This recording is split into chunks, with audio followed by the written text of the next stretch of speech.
This is the Amateur Fanboy Podcast with your hosts, Chase Aguirre and Mike Hurtaza.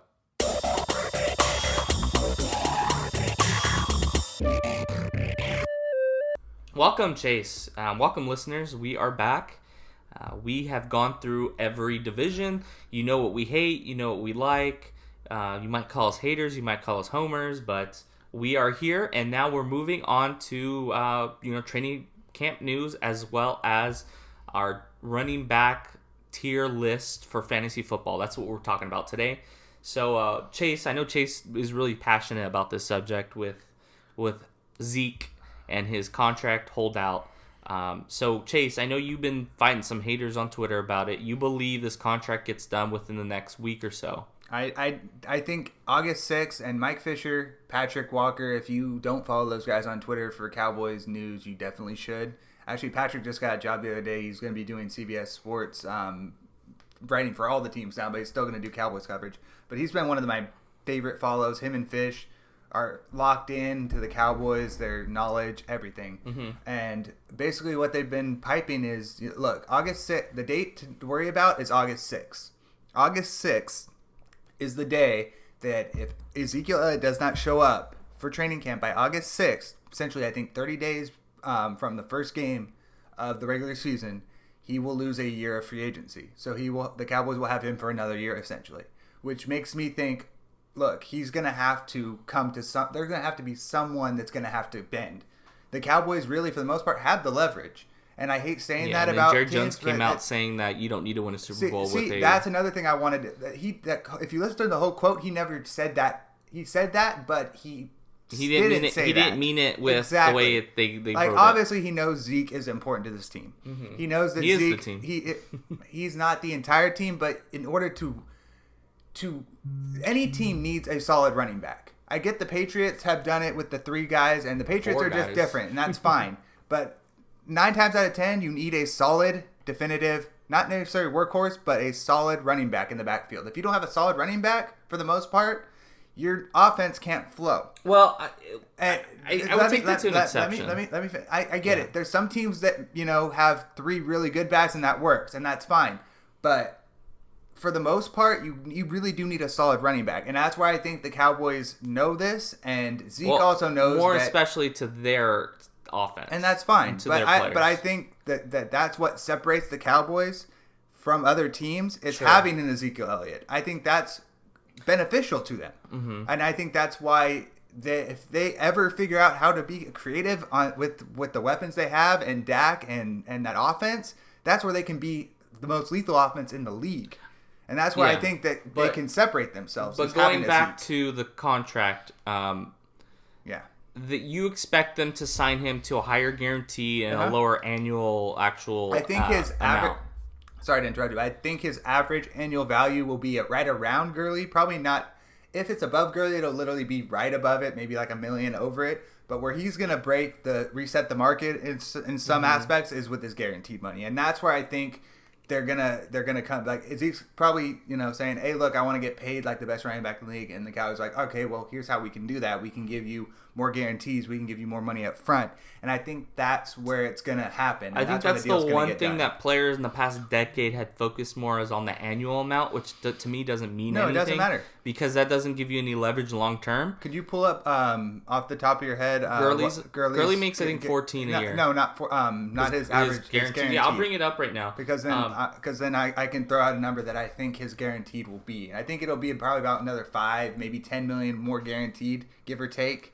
I don't think it'll be insane above what Gurley, but you think if Zeke's getting his total guarantees at $45 million. I think you can put Zeke at that. It was 4 years at 57 with 45 guarantees. That's all. I think the Cowboys could do something like 3 for like 50, 55 million a year. That's like 15 million a year. I would assume that Zeke is probably looking for a 4 to 5 year contract. And maybe do in that case. Look on the Cowboys side, and this is the way I see it, is that I would personally really I would rather pay him more yearly than give him more guarantee, because that means I'm stuck with him for as long as the guarantees are paid out.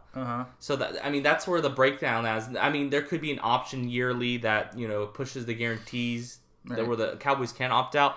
But on Zeke's side, and what players are going to be fighting for this next decade is more on the guarantee side, where they want leverage on how long they will actually be stuck on that contract. They want it to be like on the basketball end, where fully guaranteed contracts make 100% more sense on the player's end, but it makes no sense on the team's end. Of course. So it's going to be kind of, figuring out that portion of it.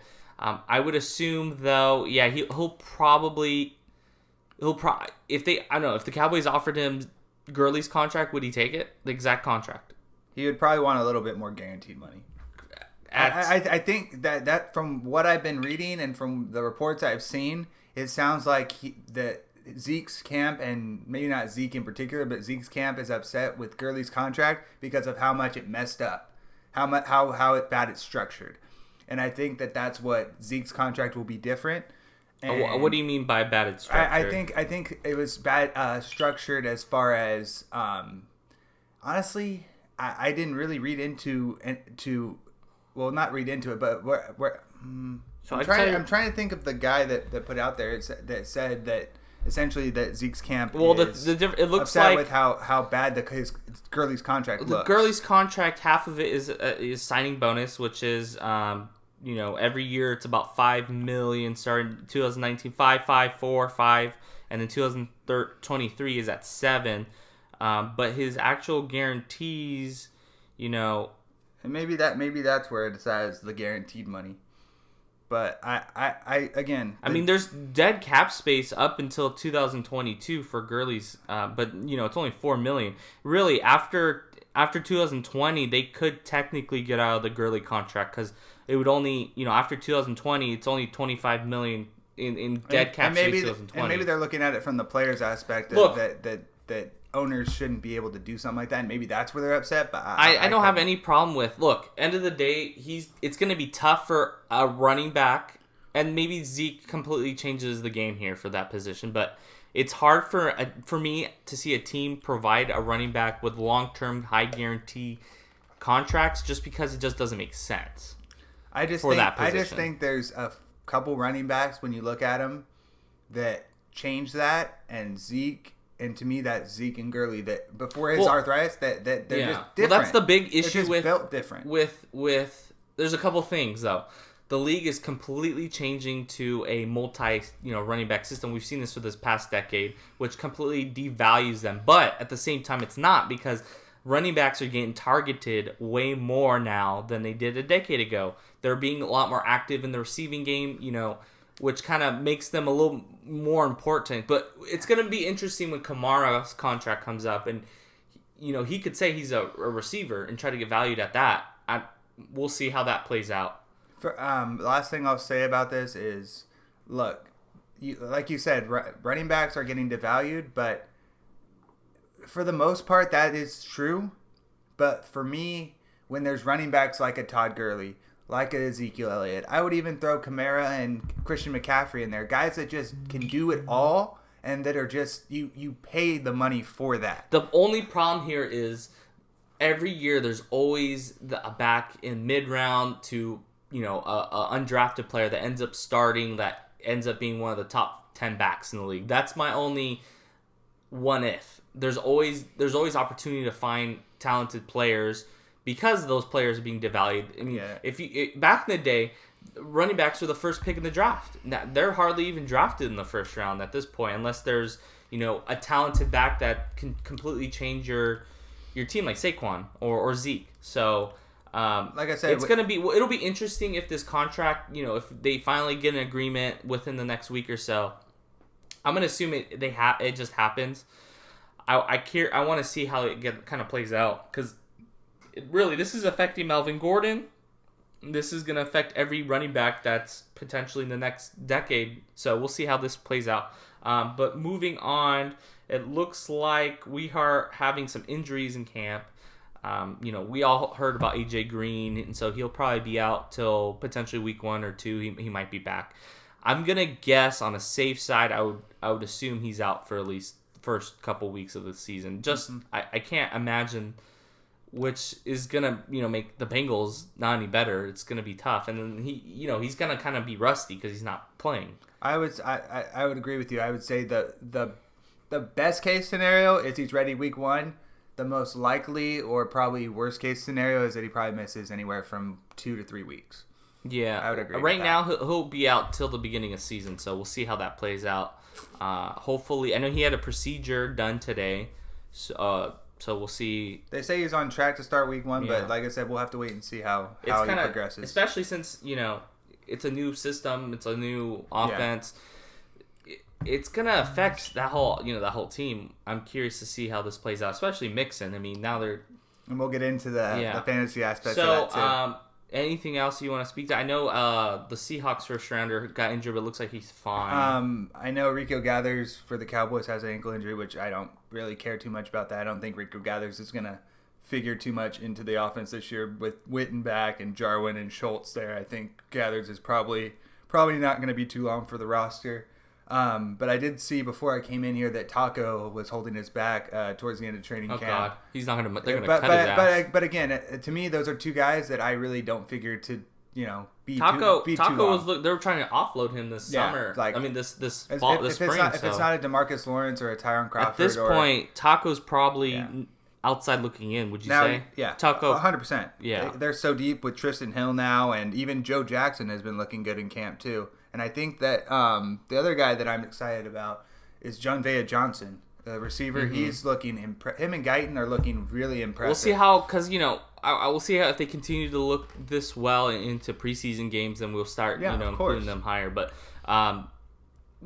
what's the concern with Andrew Luck? He has not practiced. He's had a calf injury since I believe training camp during the spring. So. He's missed 2 practices already. Any concern? I want to wait and see what it looks like closer to when he practices. Closer to not necessarily that, but see what his status looks like, whether he's able to practice and how he looks and all that, and maybe if he plays a preseason game before I start jumping to conclusions. But with the fact that he's had injury issues in the past, after the year that he had last year, I mean. It's got to be a little concerning as a Colts fan. Mm-hmm. And definitely his possibility for being drafted in fantasy, too. I mean, depending on what ends up happening. So, any risers right now for fantasy again that you're seeing? Mine is Nathan Patterman. Maybe he'll start over Carr. Gruden is really loving this guy. In all seriousness, I've been beating the drum for Michael Gallup as possibly the solid number 2 in the Cowboys offense, who should be who's going to beat him out at this point? I mean, Randall Cobb's going to be more of a slot guy. He's a slot player. John Vea Johnson and Guyton are looking good, but I still think they're probably going to be, more bodies. They're going to have their struggles. They're going to be on special teams more. Mm-hmm. Like I said, I think Michael Gallup has a chance to, if he's connected on that deep ball with Dak Prescott, he's going to be that deep threat that, is going to be able to put up touchdowns in fantasy this year. And I think, that he'll be that guy that maybe can have a game where he puts up like 3 catches for 100 yards and 2 touchdowns, and you're just like, whoa, what happened? And just I wouldn't say draft him hella early or draft him as more than maybe a flex guy or maybe a backup receiver, but he's a guy you may want to put on your roster depending on how this Cowboys offense looks going into preseason. So Donald Penn signed with the Redskins because Trent Williams is holding out. I mean. He probably fit in fine, and he's a good short term. Hopefully Trent Williams shows up, but we'll see how that plays out. The Saints cut Cameron Meredith. I would assume he's going to go to the Giants with Golden Tate probably going to be suspended for the first 4 games. And then Alfred Morris signed with the Cowboys, which to me is not that who cares? Right. He ain't going to make the team, even, regardless. And the big one, Theo Riddick got cut by the Lions. Mm-hmm. So that's, to me, is huge. That's a huge good news for Kerryon Johnson. Yeah, now I'm 100% sold on Kerryon. That's why when we talk about fantasy, that's why I put him in where I put him in our tier rankings, because I was going to have him probably 1 tier below that, depending on that Theo Riddick situation. Yeah. But now I'm fully 100%. I think the problem is he's probably going to be rising in ADP, which kind of scares me. Yeah, how high is this guy gonna go? Because I believe he was going in like the 4th round, which was like a steal. He's probably going to go in the back of the second now, would be my guess. And, that's based off of my tiers, which we'll go into. Mm-hmm. He's probably going to be a little bit higher than I'd like. No, yeah, that's like which I said, you have to wait and see, or not wait and see necessarily, but like how your draft goes and see where maybe you could feel comfortable. But that's why we have these conversations. But that's why we have these conversations, and that's why we should have mock drafts. And that's why we have mock drafts. And not that Sleeper app is our sponsor, but I consider it as a great option for you. If you haven't used it, you can do your mock drafts, everything there. Not that this is an ad, but that's what we use to do mocks. If you haven't listened to our pod, earlier this week we did a mock draft with the Sleeper app, so use that. But going into our tiers, we're going to talk about our running back tiers, and we'll provide our quarterbacks, our tight ends, all that, our receivers here within the next few days, and we'll continue to update. We're just going to do our top 4 tiers for running backs, which is around 15 players, I would assume, or I think I have like 20. Or around there, something like that. So with Tier 1, I would assume our tiers are fairly the same for Tier 1. I have Saquon as my number 1, Zeke's my number 2, McCaffrey 3, and Alvin Kamara as 4. Yeah, I added 2 guys in there that you don't have. You have more than that? I have Le'Veon Bell and David Johnson as well. Oh, dang. Yeah. See, to me, with Tier 1, they have, no bust. They are going to be a top 5 back, no worries, or at least top 10, and there's not any questions. Would you like me to tell you why I have Le'Veon Bell and David Johnson in my Tier 1? Not that you care too much. Go for it. For me, Le'Veon Bell got the contract he wants. He's coming off a year where he didn't play literally at all. I think he's going to be in line for a good workload, considering he had a full year off, essentially. And then for David Johnson, I think from what he had last year to the fact that the Cardinals did get a little bit better, got a better quarterback now. They did add some to the offensive line, but as bad as David Johnson was last year, I think at worst he's still a Tier 1 this year with potential. Mm-hmm. Breaking news, it looks like AJ Green is going to be missing a few games. Ian Rappaport said that he had surgery, and boss what they found clean on the ankle. He is now expected to miss a few games. So Niners miss out on... They play the Bengals week 2, so I'm happy about that. But moving back to Tier 1s, the reason why are my Tier 2s, which I'll go over real quick. David Johnson's my number 5 back, Melvin Gordon, Le'Veon Bell, Joe Mixon, James Conner. The reason I just don't have David Johnson or Bell in the Tier 1 is not because they're not talented. The big question is, I'm not sure how Le'Veon Bell's going to work with Adam Gase. I'm not sure. He hasn't never produced as a number 1 back, consistently rolling with one person as his bell cow. That's what I'm concerned about. Now, things can change here in the preseason. I want to see consistency. I want to see how they kind of use him. Mm-hmm. And I, he's missed the season. Not that that's going to affect him. Probably going to be better for him. I agree. I think it's going to be better for him. And then for David Johnson, man, he's had... 2 seasons ago, he had his surgery that he went out week 1. He was out for the season. Last year, he was in a bad offense. I get it. That's why I have him at Tier 2. To me, Tier 2s aren't just perfect. They're not perfect backs. They're not, there's no question marks. I do have question marks on them. That's why I have him as Tier 2. But I have him as a number 1 on my Tier 2. I just think if you have to decide between Le'Veon Bell and a Joe Mixon, you still got to take Le'Veon Bell. I still believe that's... Yeah, I have I have David Johnson at 5, Melvin Gordon at 6, Le'Veon Bell at 7, Joe Mixon at 8, James Conner at 9. If I did that correctly. Yeah. What was your Tier 2? My Tier 2 is Mixon, Gordon, Dalvin Cook, Nick Chubb, and James Conner. And why would you put Dalvin Cook in there? What's your... I just think I've never believed that he's really an injury issue as far as, staying healthy. I think he had one freak injury, and then last year he was a beast when he's not injured. Well, he wasn't injured last year. He was he came back from his injury, he was solid, and he was putting up huge games. I think I remember he beat me in a couple big games down the stretch because someone had him and stashed him or picked him up on or had him stashed later. But I would fully have him as a number 2 running back in fantasy this year, 100%. And now Nick Chubb, I totally agree. I love Nick Chubb. I'm just a little more concerned on what's his name? I can't think of it. The one that's suspended. Oh, Kareem Hunt. Kareem Hunt. I'm a little concerned down the stretch when he comes back from suspension. Which is why I would have him as my number 2. My guys in tier 2 are the guys I want to draft as my number 2 running backs. Well, I would. My first 2 tiers are basically number 1 backs. Basically, they are players that you're drafting as your number 1 back.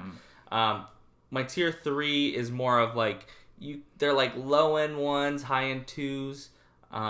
Nick Chubb, look, to me, if he has the backfield, he has a potential to be the top back in this draft or in this fantasy league. But to me, it's too much. I'm a little more scared on it. Who's taking goal line, who's taking, because they're fairly similar players. See, I can see what you're saying for when Kareem comes back as far as like maybe goal line carries and stuff like that. But if Nick Chubb performs how he has the last year or so that he's been in fantasy for the first 6 weeks, they're going to really be hard pressed to not necessarily sit him, but take too much time away from him. Sure, which makes him still a solid back for me. And then also on top of that, there's talent on that team. So, if they don't need to run, they may not need to. See, for me, I like having more talent in the receiving core on a team that has a good running back because that means that the running back's going to have more holes to hit when he does get to run, and then even if he gets 20, 25 carries, he may still hit 100 yards. Did you have James Conner in your tier 2? I had him at the end of my tier 2. I know you didn't like James Conner. Why did you put him in tier 2? And I'm going to tell you, just like I put Nick Chubb ahead of him in my tier 2, is because you lost Antonio Brown. Juju Smith is basically the only guy that can spread the field. And I just find it hard to believe that he's going to be able to have the same success with an aging Ben Roethlisberger, with another year of an older offensive line, which is still solid, but I just think that they're going to be more inclined to try to stop the running game, most teams that play the Steelers this year, and make them beat them through the air. And until that they prove that they can do that, it's going to be tough for me to see Connor having huge games. I think he could have similar to what David Johnson had last year, if you want my honest opinion. I think he could literally have games where he rushes 20 times for 40 yards and maybe we'll get a touchdown and then I'll save his game. To me, I think James Conner could end up as one of the top 5 backs in this draft. I mean, I'm not saying he can't. I want to see it first. To me, I believe what I saw last season that he could continue. My only concern is on the receiving end. If they're going to put Samuel out there or him out on third down. And that's not that's my only concern. That's why I have him as a tier 2. And that's not even for the fact that he was hurt a lot last year too, and then Jalen Samuel came out, so now they got another guy that they can look at too. So that's my only concern is just Jalen Samuel taking maybe some receptions, especially on a half point or full point PPR league. I think he could take some carries too. That's my only concern. It's why I don't have James Conner as a tier 1 or a high end tier 2. But I look, if I'm at the back end of the draft and I get stuck with James Conner, I'm happy with it. I mean, 100%. He has the potential to me to be the number 1 back. If I'm drafting in the late second round and need a second running back and he's there, I'll take him. I do believe that. I don't think Antonio Brown's gonna have more effect on him, more as it'll have more effect on Juju. I think I think Juju's the one that's gonna be right now. He's being overdrafted. I think he's like the number 6 receiver. I agree from that aspect too. I just don't think there's too many guys in that Steelers offense that I would draft high. I mean, look, if Juju was at maybe the 10th receiver, I would probably I would probably take him. But where he's going at the bottom of the second. I just don't see him. And look, he produced last season, and I'm not taking that away from him. But if I'm looking to draft, Antonio Brown or Juju, I'm probably going to take Antonio Brown or Tyreek Hill over Juju. Antonio Brown, I still think will be the number 1 receiver drafted in most leagues, other than maybe DeAndre Hopkins. He's not. He's going in the second. And look, it's because he's going to a different offense. But look, you get him in the second. That's not bad. It's nothing to take away Antonio Brown. I think there's just a lot of good receivers this year. A lot of hype. There is a lot of good receivers, but I hope someone lets Antonio Brown slip to the second, early third. Do you think? I would love. Would you take? And this is getting off topic, but would you take Tyreek Hill or Antonio Brown? If both are healthy, yeah, both healthy. I'm probably going to take Tyreek Hill just because of the Mahomes factor. Yeah. But if it wasn't for Mahomes, I mean, obviously that's taking. If it wasn't for Derek, whatever. But like the fact that he has probably the best quarterback for fantasy and is going to get a lot of targets. But if it wasn't for that, Antonio Brown's Antonio Brown. Because to me, he's I always think gonna there get his. is a drop off between, and you probably don't agree, but from Big Ben to Derek Carr. Of course. So that's my big thing. And then he's not going to an offense that is, throwing the ball around as much as he'd like. But to that, I will say, if Derek Carr is now a full year out of that injury, and if he's more confident, the dude can sling it. When the dude is healthy, he's a top. And has well, my big thing is the offensive line with him. He gets happy feet when he has pressure in his face. And that's when he dumps down to his running back quite a lot, especially in the Gruden offense. We shall see. That's all I'm going to leave it at. We'll tier see. 3, I have Nick Chubb, Delvin Cook, Todd Gurley, Kerryon Johnson, Devontae Freeman, and Aaron Jones. My tier 3 is Todd Gurley, Damian Williams, Aaron Jones, Marlon Mack, Devontae Freeman, Kerryon Johnson. Fairly quick. I think the only difference is Damian Williams and Marlon Mack for mine. Again, for me, if they're the starter, regardless of whether they may lose some touches or here and there, I'm going to take them as a 1 or 2 running back because you want as many guys that are going to be starters as you possibly can get. So, yeah, to me, tier 3 and tier 4 are basically your number 2s. Yeah.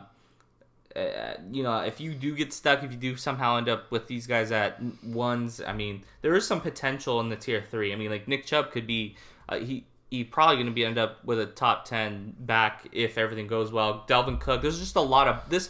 Tier 3 to me is a huge boom bust aspect. Can I explain my tier 2 like Cooks and Go stuff for like it. that? My thing is, and it's been more true in leagues like my dad's league, where everybody seems to take other positions before running backs and doesn't value running backs as much. Sorry about that. But doesn't value running backs as much. So when you get to like the late second round, and you've already taken your first running back, guys like Cook or Chubb are still there. That's why I put him in tier 2 because I consider those guys. All right, guys, I want as my team as my second running back. The first options I want as my second running back, but also guys. Look, later in rounds that if I need my first running back, that I would have no problem drafting as my first tier running 3 back. ends up being their tier 3. Let me correct myself. Tier 3 are 1s and 2s. Basically, they're the number 1 back. They're a low end 1, high end 2s. But there's a lot more boom bust aspect of that. There you go. Delvin Cook is a huge boom bust aspect. Look, he's healthy. He's probably a top 10 back. If he's not, then you're probably gonna want to pick up the handcuff that you don't even know who it is and what they're gonna produce. And my thing with fantasy is any year any dude can get hurt. Sure, we've seen it. So for me, I'm gonna trust what I've seen on the tape and when they look good and like you said, the boom bust. And that's how you win fantasy leagues is taking chances like that and not being scared. Todd Gurley, we both have him in tier 3. What was your reasoning for putting him there? Just the arthritis, man. Don't know because he's gonna have games where he looks himself like last season. He blows up and he has a couple touchdowns. He has 100 yards receiving. And then there'll be a game I feel like he's just not going to get as many carries. They're probably going to load manage him. And another thing for me is I think Goff is going to be throwing a lot more this year. I think Goff is going to have a huge year, and I've actually when we talk about quarterbacks, I've actually put him up and closer to my top 12, top 13 fantasy quarterbacks this year. A guy that I think Goff will ends up between 5 and 10. Yeah, I think that's where he's solid. At. And he added, and with having Cooper Kupp healthy for a full year. Where do you have Devontae Freeman? You have him in your tier 3? I have him right at the end of my tier 3 with Kerryon Johnson. And for me, those guys, especially now with Theo Riddick getting essentially taken to the side, are going to be the guys that are probably going to be workhorses. So Devontae Freeman, I think he's going in the 3rd round, which is crazy because I think he's a low end 1. But I think if you somehow end up with drafting a receiver in the 1st round, and let's say you go Patrick Mahomes in the 2nd, and you get Devontae Freeman in the 3rd, I think you're feeling pretty like you get Hopkins, Mahomes, and Devontae Freeman. You can survive. You end up having a number 1 back who you drafted in the 3rd round. And that's the guys like Cook. And I know less to you, but for me, the guys like Cook and the guys like Chubb are those guys as well. Like if I draft a receiver in the 1st round, and then for some reason want to take Mahomes in the 2nd round, and Cook or Chubb are sitting there, I feel pretty comfortable with those 3 guys as my starting. So Damian Williams, you have him in your tier 3, right? Damian Williams, I have him in my tier 3. To me, he scares me a little bit, but I understand why he's there. I would be, because look, tier 3 are low end 1s, high end 2s. I find him more as a low end or a mid. I'll say low end 2. I think he just scares me too much that I can see him losing his job. where if I'm drafting him at the back of the second, I'm like, I would rather go and draft a higher tiered receiver than him, and that's why I have him as a tier 4. I have him as tier 4 because I see him as one of my top guys I would want as my second running back. I would fully be comfortable having him as my second running back, knowing I'm probably going to draft another couple guys with potential / whatever. Mm-hmm. So you take that boom bust chance, and with Mahomes in that offense, they're always going to have goal line chances. He's always going to have chances to score touchdowns. Sure, that's why he has the high end value. There you go. But to me, I think if he were in any other offense, exactly, I wouldn't put him there. I don't think he's as talented as we he's ranked. I think because of the situation he's in, he's going to be drafted based off that. Put it this way: if you put Nick Chubb in there, in the Chiefs offense, I would probably have him as a tier 2 guy. But the only look, and if you look at his backup, which is Carlos Hyde, and tier 1 guy. Carlos Hyde's been one of the worst running backs in the league in the past few years. Mm-hmm. I mean, I think his yards per carry were like fairly low. It's like close to 3.0. Mm-hmm. So I don't think there's a player that is going to take his job, but if, let's say, a player that, I don't know if they drafted a running back later in the draft. I think they have a third string guy I think that could potentially eventually take over. I'm a little more fearful because I don't find him as talented as these other backs that we're speaking about, which moves me to Marlon Mack. I have him in tier 4. You have him in tier 3. I love Marlon Mack. And look, there's not, Wait, are we talking about tier 4s right now or tier 3? Is Marlon Mack in your tier 3 He's or in 4? my tier 3. Yeah, he's in tier 4 for me. I'm just going over him. Okay. I love him. His injury concern is my only question mark. It's his look. If he's on the field, he's probably a top 15 back. I'm not fearful that they didn't go out and sign anybody. They didn't go out and draft anybody. They do have 2 young guys from last season, Naheem Hines and another guy that they drafted last year. So I don't think, if he's healthy, it's his ball, it's his game. I'll put the same thing with Marlon Mack as I put with Damian Williams. He has Andrew Luck as his quarterback. So as long as you have an offense that you're going to be scoring points, you want running backs like that. But look, Marlon Mack is a talented. He's way more talented than Damian Williams. He is. No, but I'm saying that. Sure. I have my tiers from tier 1 guys where it's like no matter what the offense, they're great. No, tier 2, the offense is pretty good, but there's some injury concerns. Tier 3, they're in a great offense, but I don't necessarily like the name. And then tier 4 is the guys that need to bounce back. Look, the top 3 tiers are potentially the first 2 are more high end top tier 1 running backs. Tier 3 is still a low end 1. Tier 4 to me, they're just tier 2s. Or you might end up drafting them as flexes, but tier 2s. Mm-hmm. This is where you're trying to get in the 3rd and 4th round. I think I would love to take Marlon Mack because he has this very much high upside, where I think Damian Williams doesn't necessarily. But in the tier 4, I have Damian Williams, Marlon Mack, Josh Jacobs, David Montgomery, Mark Ingram, and Chris Carson. Those guys, I put them there for the reason that I believe they can produce and be, they can be a higher tier than that they are outside of Damian Williams. Because I really see he's not really he doesn't have more than where he's at. I think that's where he's going to end up being. I think he's probably top 20 back. I don't think he's going to be a top 10 back outside of him producing a ton of touchdowns because of goal line carries.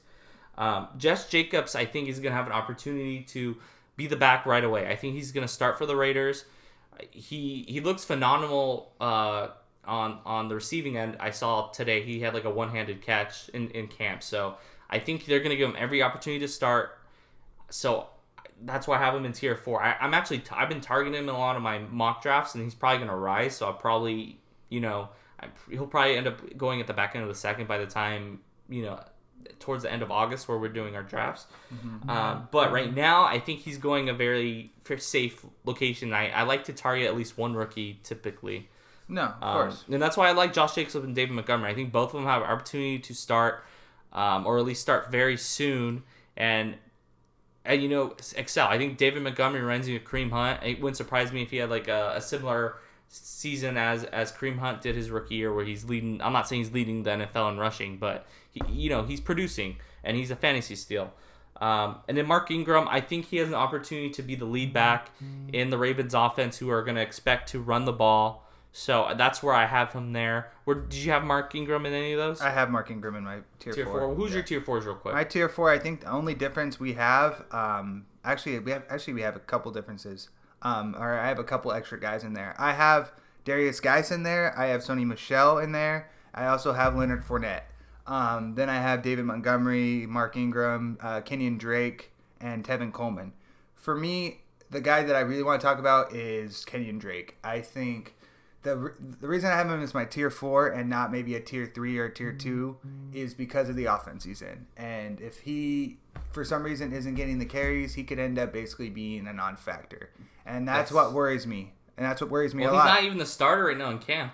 And that's crazy to me because he was so good at the end of the year last year. Ballage is the starter in camp, but that's in camp. A lot of things we'll see come preseason. I still think if the coach actually gives him the carries, he has the potential to be a solid number 2 running back. I think they end up using a 2-back system in the Dolphins, and the good thing is Kenyon Drake's so good in the receiving end that make up for it. That's where he's gonna where Kellen is not. He's not a receiving back. He's gonna get his points. And then you talked about guys like rookies as far as like coming out. Darius Geis technically for the most part is a rookie, and I think he had so much promise going into last year. He's healthy now, apparently. And if he's healthy, I think he has the potential, as much as I say it because he's a Redskin and I'm a Cowboys fan, but he has potential to really be good this year, and I think he could be your solid number 2 back and could be one of the rookies that surprises or at least breaks out this year. Darius Geis or Sony Michel? Who would you take? I think I would take Darius Geis just because I believe his upside is a little bit higher. And the Patriots use so many running backs. Even with Peterson maybe taking some carries, I still think Geis can have more upside. All right, so you're expecting Geis to come out as the starter? Yeah, I have Michel as my last guy on my tier 4. I'm scared to take any guys in that system. Here's where I'm taking Sony Michel or James White. He's probably my tier 5 as my flex or my backup. Like after I've drafted 2 starters for sure that can either plug in on a bye week or depending on how he does, maybe or throw a good him in matchup. There you go. Or somebody gets injured. That's where I have him. Same with Coleman because of the 3 running backs with Breida, who I know you're not high on. And the other guy, McKinnon, who I think is probably gonna be more of a threat out of the backfield for catches and stuff like that. The thing I think Coleman's gonna be the guy that gets. I think Coleman's carries. gonna be the starter. McKinnon is on the PUP list as of right now, and I don't even know McKinnon. It wouldn't surprise me McKinnon doesn't make the team. If he doesn't make the team, it wouldn't surprise me. They cut him, but Coleman will end up the starter. I believe all 3 backs are very similar. They're all receiving end. They can run the ball. So we'll see how that plays out. If I was going to bet my money, I would probably bet it on Coleman.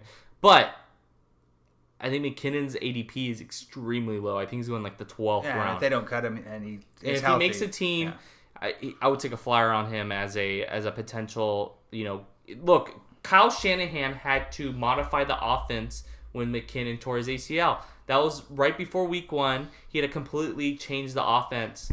McKinnon was very much intact in this offense, how they wanted to do things. So, and the other guy, I'm not sure if Coleman can do the same things. But who are you gonna say? My last guy is Leonard Fournette, or the guy that I kind of want to discuss of the guys I listed. Philip Lindsay, he's the starter in Denver. He's gonna have another good year. I think he's solid as a number 2 running back. I think of the guys in here, other than maybe Mark Ingram and Geis, I think he's the most solid of those. All right, I would take him for sure as my number 2 running back. The other guys have boom bust potential, but I like upside with my running back twos, so that's why I put a couple of those guys on there. But Leonard Fournette for me is a boom bust potential, but the reason I have him as one of my top guys in this thing is because I do believe he's going to bounce back. I do believe having now Nick Foles as a quarterback, still having a solid offensive line, still having a quarterback that can actually throw the ball down the field is going to open up so much for him. And Maybe. That's obviously the hope. And there's going to be plenty of people, maybe not me, maybe not you, but someone that will take a chance on that, and they could end up paying dividends. And we're here to give the people options. Look, to me, I think Fournette is in the same category as Derrick Henry. I don't want to pay the draft capital of where he's going to find out what he becomes. It's just crazy to me that people are taking him from literally being a top maybe 5, 6, like a guy you would take literally in the first round or two last year, to now a guy that you... Fournette's going in the 3rd round, though. And that's what I'm saying. I don't think he's valued there. I think he's more... Look, I would take the chance maybe in the 5th or 6th round. I still think he's a top 4 round guy. I do. I fully... honestly, what we should do one of these days is do, and maybe we can do it right now, is do a draft, or we can control it. If I get a running back in the 1st round, if I have a top top 3 pick. And the first pick I get is a solid running back, as Zeke. But look, okay, go. But let me tell you ADP where he's going. It doesn't matter if would you take Leonard Fournette over Kerryon Johnson? No, but here's my thing, and it always happens in leagues. Guys take a shit ton of running backs, so you end up getting Leonard Fournette in the 3rd round because so many running backs went before him. He's going already in the 3rd round. He's going high end 3rd round. So to me, I would take Kerryon Johnson over him. I'd take Josh Jacobs. I'd take David Montgomery. I'll take Mark Ingram over him. I don't know that I would take Mark Ingram over him. I know I would. I think Mark Ingram's going to be the bell cow there. Chris Carson, I would take over him. I don't know that I would take Chris Carson either. I would take. I don't trust. You just don't like him. I don't trust Seattle running backs with that offensive I'll line. even take Tevin Coleman over him. How about Darius Geis? Barely. So that's all those players being drafted after him. And to me, Leonard Fournette is going almost in the beginning of the 3rd round. But here's my. I just don't see the that guys value of there. the guys you listed. I think you'd be happy with any of those guys in the 3rd round, 3rd, 4th round. Sure.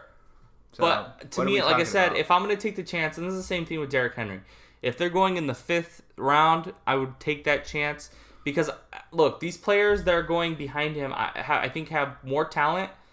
Well, at least Kerryon and well, I'll just say Kerryon because Leonard Fournette has high talent. He does. But I think Leonard has a way more bust. I'm not saying aspect to him. I don't even know he's gonna make the Jaguars. I think that's absolutely crazy to think he's not gonna make the team. I think that's absolutely asinine. He's going to be the starter going into week 1. Whether he does something with it or he stays healthy or not is another question. But if he stays healthy, I don't think there's any question that he's the number 1 running back on that team. So going on ADP right now, Damian Williams is going in the middle of the 2nd round. Do you think you would take him? So if you took, let's say Le'Veon Bell, would you take Damian Williams in the 2nd? Yep, 100%. Would you take Damian Williams? Oh, give me a second. Over Antonio Brown. If Antonio Brown's there, I wouldn't. But I know there's people that are gonna take him lower. So that because Damian Williams is going 2.7 and Antonio Brown in ADP is going 2.9. So that's what I'm saying, and that's on average. Yeah. There's of course every draft there's a bunch of morons who'll take. But a that's player what I'm saying. This is all hypothetical. This is why you should be listening to us. But in a lot of my drafts, either in scenario one or two things happens. Either people take a hell of a lot of running backs, and you end up getting stuck with top receivers later in rounds, or someone takes a shit ton of high quarterbacks and receivers and running backs. But in general, a normal league with people who know what they're doing. Yeah, no, of course I'm taking Antonio Brown over Damian Williams. Okay, so how about Mike? And I'm just trying to get of where he would potentially go. Mike Evans. I would take him over Mike Evans, yes. Okay, how about T.Y.? No. Okay, one last one. Adam Thielen. No. You would take Adam Thielen over. But the thing is, Mike Evans, I would put lower below those two because I don't trust Mike Evans. So that's a whole nother thing. Let me go off of now on Leonard Fournette. Would you take Leonard Fournette or Amari Cooper? Because they're being drafted fairly close. I would, depending on where my team is. Yeah, I mean, of course. I mean, if I have one running back, I'm probably going to take Leonard Fournette. If I have 2 running backs, I'll take Amari Cooper. Yeah. I mean, look, at the end of the day, you're always going to drive, unless you're in a full PPR league. You're probably going to always drive a running back more in the premium. I still believe the wide receiver depth is so deep to the running backs that if you can get a guy like Leonard Fournette as your number 2 and you set your running back 1 into Ezekiel and Fournette, per se, after 3 rounds and have another receiver there, you're sitting pretty, and then you just draft for depth. So, really quickly, we'll run through a sleeper mock with our running back tiers just to see how we end up, how we use our tiers. And then we'll just run through it real quick. All right, we're about to do a mock draft. Chase is at the 1 spot. We're at the 4 spot. I'm at the 4 spot. 12 team, half point PPR. Chase, I'll let you probably take Zeke, would be my guess. No, you're not going to go Zeke? I'm going to take Saquon. Oh. The reason, and I don't want to get too into it, but the reason why Saquon is now my, have we started the draft yet? Oh. It won't let me. There we go. The reason why I'm taking Saquon is because with all the receiver injuries and stuff, he's literally going to have to be the guy, and that I think is that and what's his name? Tate being suspended. So I'm at 4. Christian McCaffrey went 2, Zeke went 3, and I got Alvin Kamara at 4. Which I think if you're in the first 4 spots, you James feel very Conner in this one went 5. I don't know that I would taken him before Le'Veon Bell, Joe Mixon, and David Johnson. That's crazy. I would probably take David Johnson over him. And whoever got David Johnson and Todd Gurley first 2 picks is absolutely could end up running away with the whole damn thing. So I have Nick Chubb and Antonio Brown. I'm just looking at the receiving option to see if I don't draft a receiver who will come back at me.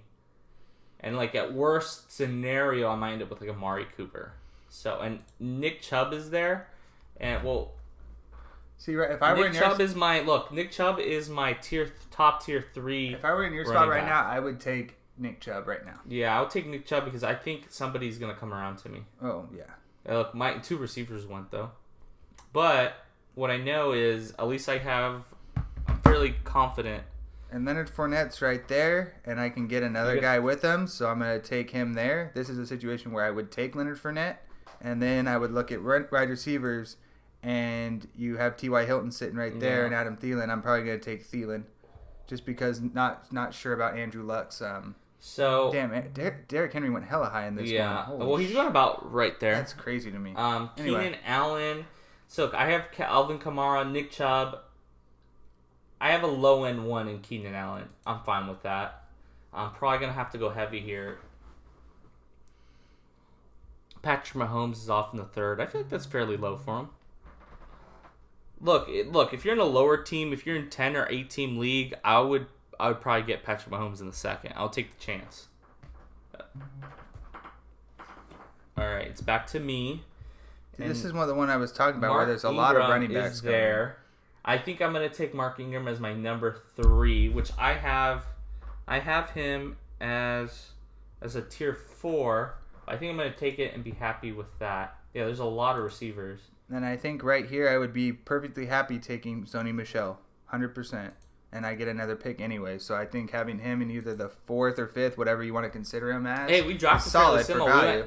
We went back to back running back, then receiver, then running back. And receiver wise, we obviously when we talk about receivers, we're gonna go into that. But I like Cooper Kupp a lot this year, and I think Cooper Kupp right there with Thielen as my 2 receivers is very nice. And the guy that I wanted fell to me, Chris Goodwin. He is getting so much hype.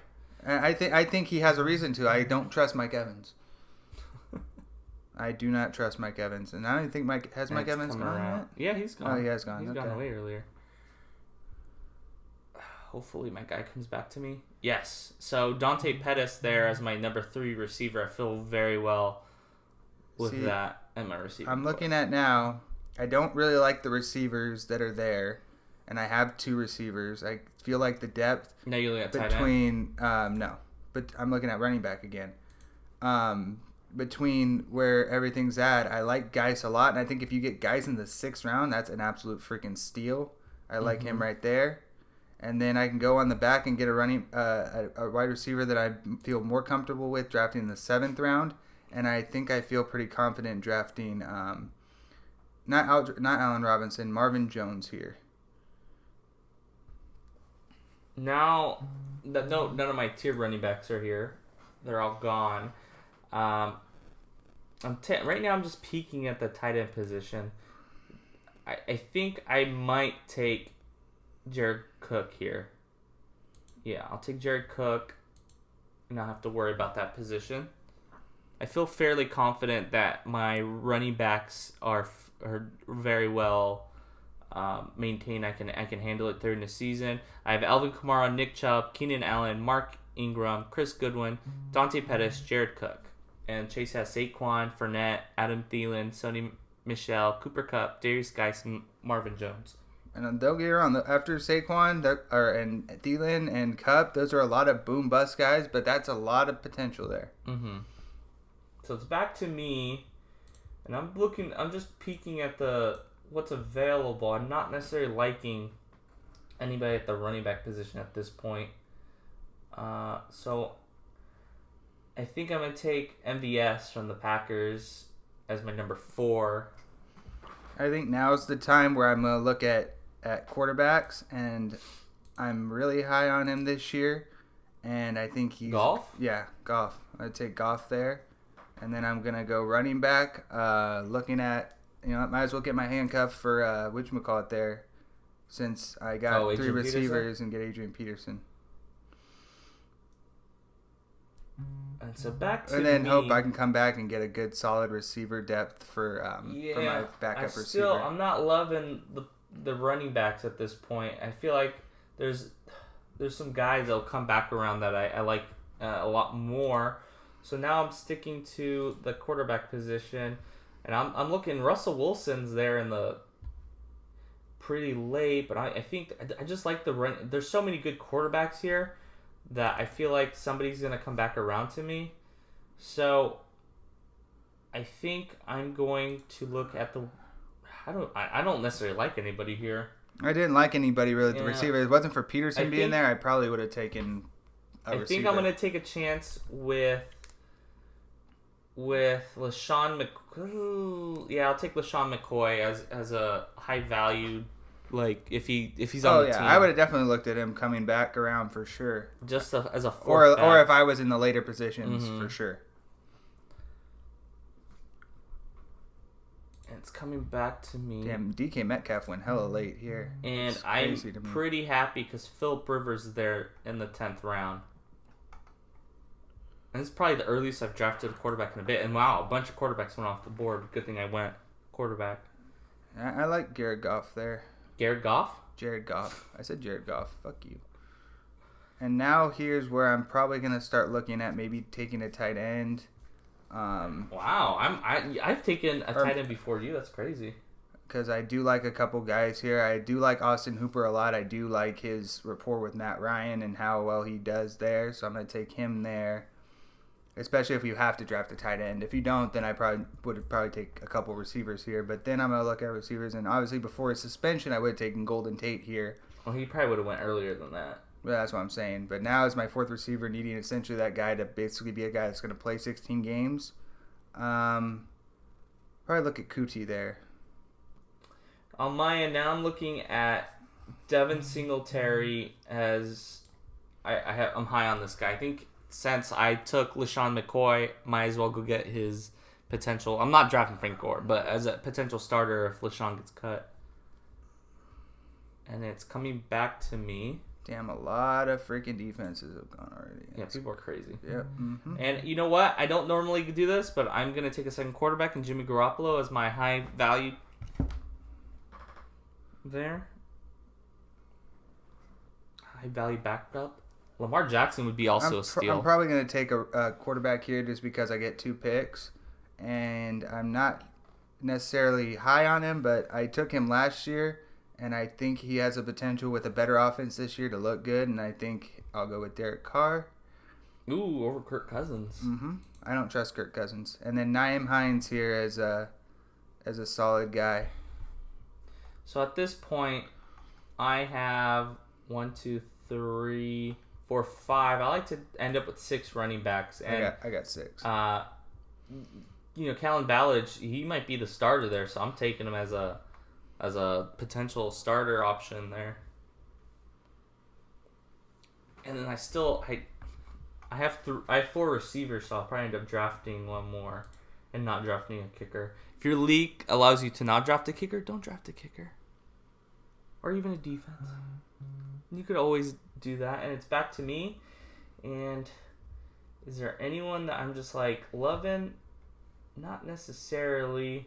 Deshaun Hamilton, Marquise Goodwin. I'll take Devontae Parker and bet that he's the number 1 receiver and he ends up better than any of those players available.